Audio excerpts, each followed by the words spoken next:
Welcome, to the Rustenburg Podcast. Hello, Rusty Bugs, and welcome to podcast number 3. Very exciting time for us. We are with Mel and Angel, who are two wonderful South African female comedians, and we are very excited to be talking to them today. And of course, as usual, I'm joined by my fantastic co-host Tapelo. Pukuje. And yeah, we're really looking forward to this. It's actually our first podcast where we've interviewed people from outside of school. So it's a very exciting day. So we would like to welcome both of you for joining us today. Thank you so much. And we're going to kick it off with just having a little introduction, just so that we can find out a little bit about both of you. So Mel, can you tell us, what do you do? Hi, I am Mel Jones and I am a comedian in Cape Town. I'm also a single mother to a boy. That was not my plan. And I also do MC work. So I'm a general entertainer. I used to work in the radio industry as well. So I'm all over the place. But today I'm in my bedroom. Must be nice. And Angel? Hi, I am also a stand-up comedian and I also do radio. I, as well as Mel, she forgot to mention, but I'm also a screenwriter. I've been doing political satire specifically since about 2014. So the politicians love me, and I'm also in my bedroom. Angel, tell us, how did you become a comedian? How did you know that this was your career path? Well, I didn't for a long time. When I was in school, I liked doing public speaking. And so then the teacher said, well, you should be an actress. So I was like, okay. And then I was pursuing acting most of my young life. But then I didn't enjoy acting because it was someone else's script and it was someone else's direction. And I kept going, well, I think I could say that different, and I think I could do that differently. So I went to UCT studying film and media with the intention of writing, directing, and starring in movies because I need to be in complete control. And then after bouncing around and teaching English in Korea and being a very failed actress and failed model attempt, I started just tweeting funny things or my thoughts because I'd always been witty, but I'd never thought you could capitalize on that. And I got a bit of a following on Twitter, and my roommate at the time was Siv Ngezi, who's quite a well-known comedian. And Siv was like, you should get on stage and say some of that. And I was like, yeah, maybe. Literally the next day, a comic phoned me because Siv had given my number, and they said, in 3 weeks, we're giving you a slot, you must go. And I was like, no. But they wouldn't take no for an answer. And I thought, okay, I'll go do it. It'll be terrible and everyone will leave me alone. But I did it and it wasn't. And that was the moment my life clicked into place when my brain went, oh, this is what you've been trying to do your whole life. This is writing, directing, and starring. This is having a voice. This is having an opinion. This is making people entertained. It's perfect. And from that moment on, it's been smooth sailing so much as it could ever be. Amazing. Yeah. Actually really cool. And maybe then let me take a little bit step back and look at this again, maybe moving into the global space. Compared to globally, how is comedy in South Africa as compared to the global stage? Mel, I was going to say Mel, let's take this one for a bit. No, you're tired of speaking, Angel. Yeah. I think that we're moving, we're making some progress, we're doing really well in terms of maybe not competing on a global stage because I don't think that's what it's about. But I mean, obviously, Western society has got a bit of a head start on us. So comedy in the UK and comedy in the States, for example, have made some huge strides. Well, maybe Will Smith maybe took them back a few notches. But I think made some huge strides in terms of comedy. And so we've got a platform to work off of, and we've got precedents that have been set. So a comedy in South Africa is we're at the toddler stage, I would imagine, because I think that the performances are getting so much better, and we have such a huge variety of genres in comedy because there's different ways of performing.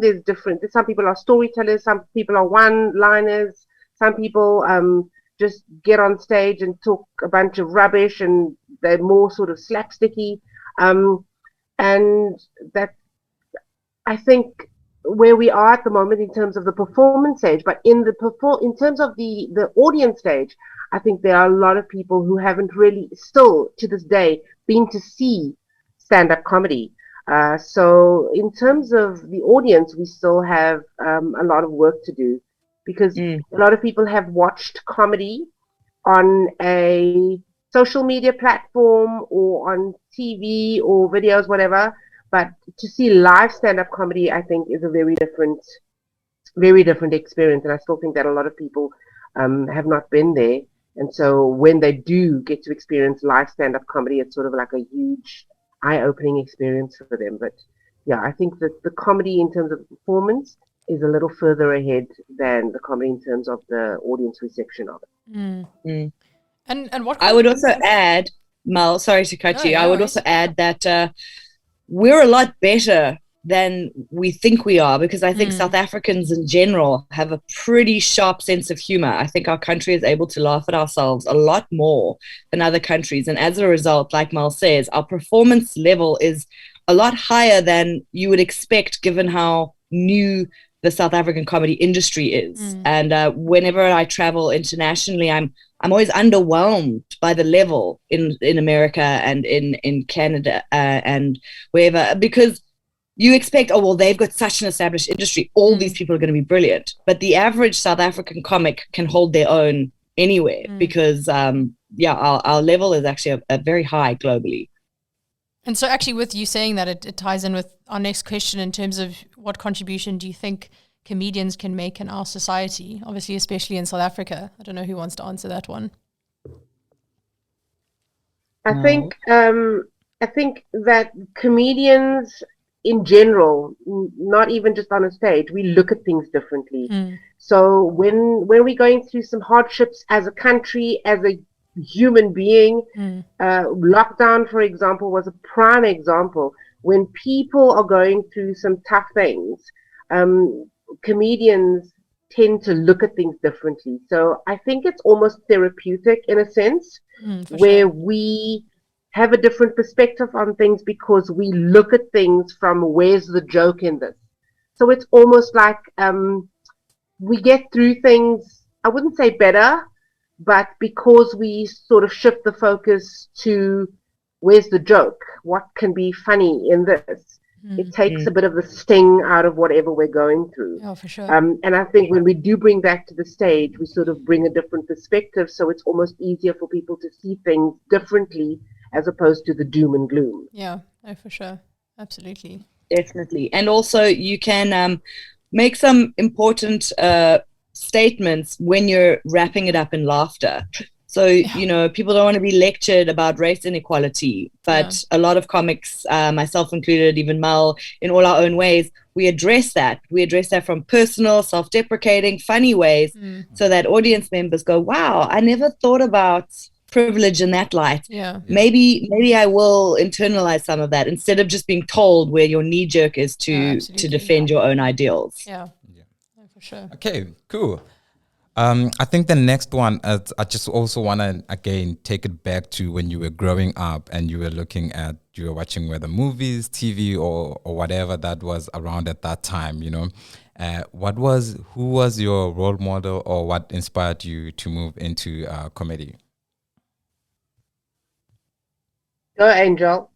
Well, nothing. I didn't know I was going to be a comedian. So my role model was MacGyver. And I mean, aside from some hair game, I don't think I got much else from him. But no, I loved Whoopi Goldberg as a little girl. She was my favorite actress. And it all, as I said, once I found comedy, all the puzzle pieces fitted together. But because obviously she was a comedian, but I didn't notice at the time that that's what I liked about her. I'm exactly the same, and I think it's due to the fact that there weren't a lot of role models in comedy for us to emulate. We didn't, and I mean, Angel and I spoke about this when we came to come and visit the school, to the girls. There weren't a lot of people who would have inspired us to be comedians, because it wasn't a female thing at the time. Girls weren't going to be stand-up comedians making jokes on stage, because everyone on stage was a man.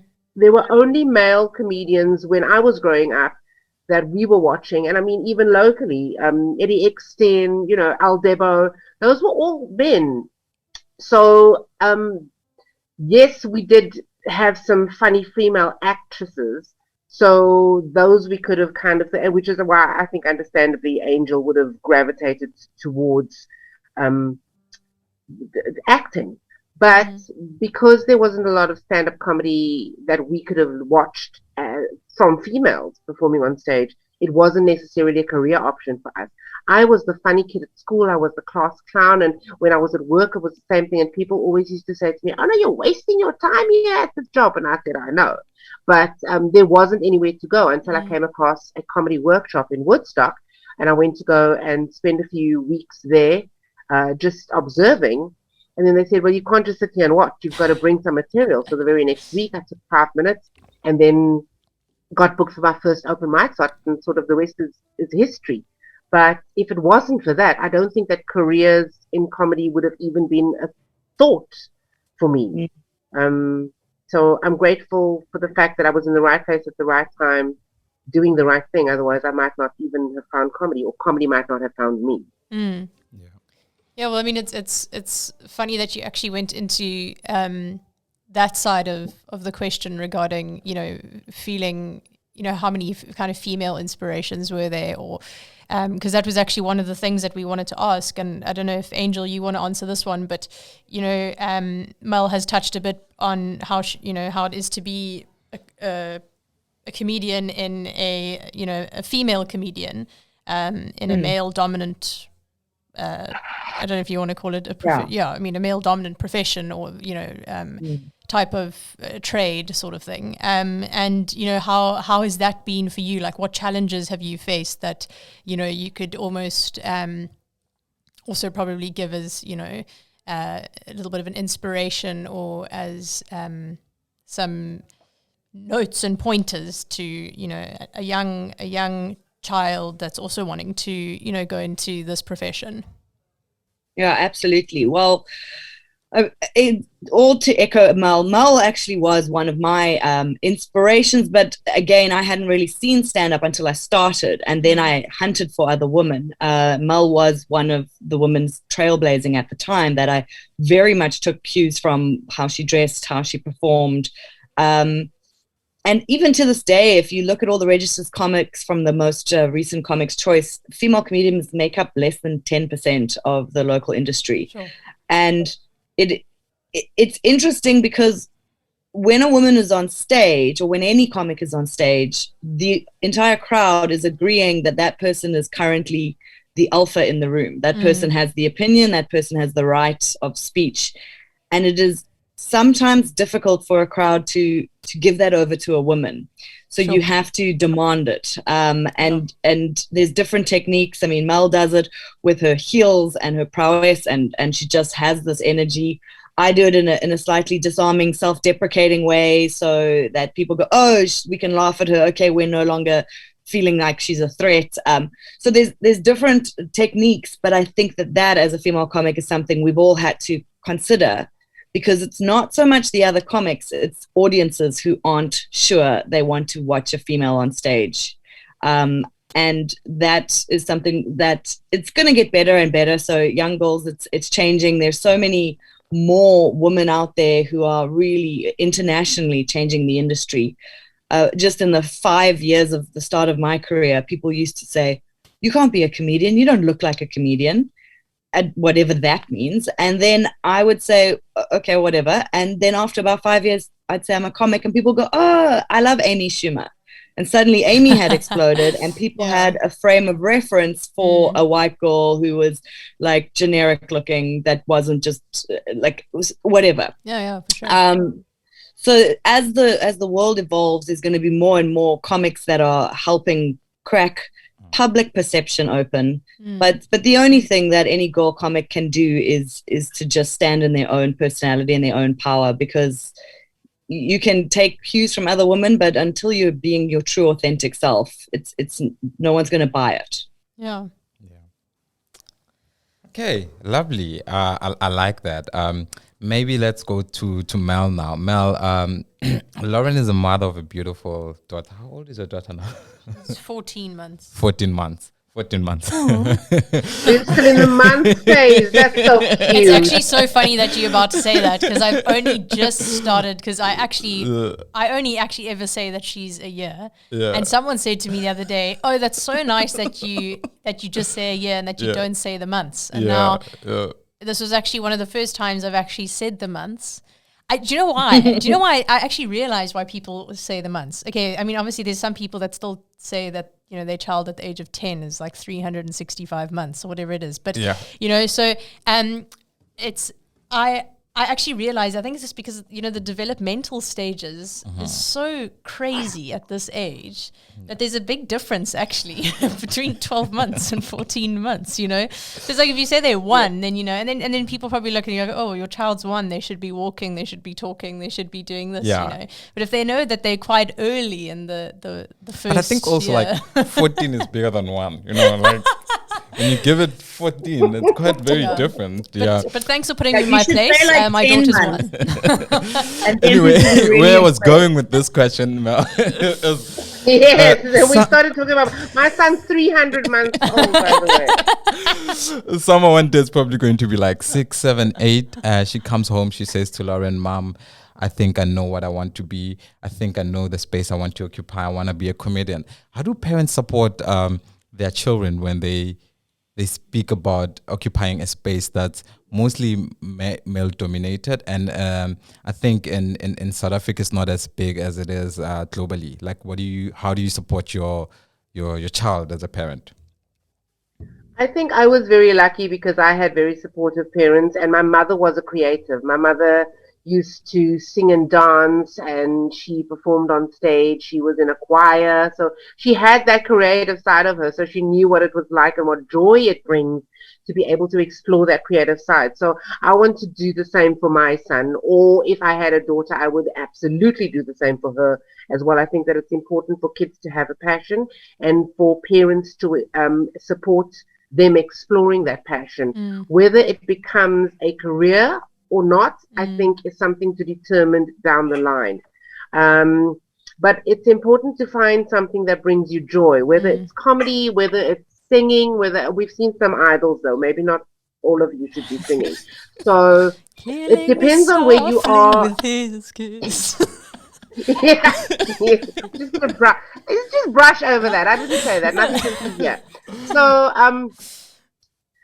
it's important for them to have, if they do have a creative side, it's important for them to, yes, the academic side is important, because also comedy or any sort of entertainment in the entertainment industry is also needed to be treated like a business. And if you want to treat it like a business, you need to have some skills to back it up. So it's important to have some sort of academic education. We're not saying go chuck everything out the window and just go and explore telling jokes on stage. Find some sort of balance in your life. But there are a lot of kids out there who are incredibly creative, and the support of their parents would mean the world to them.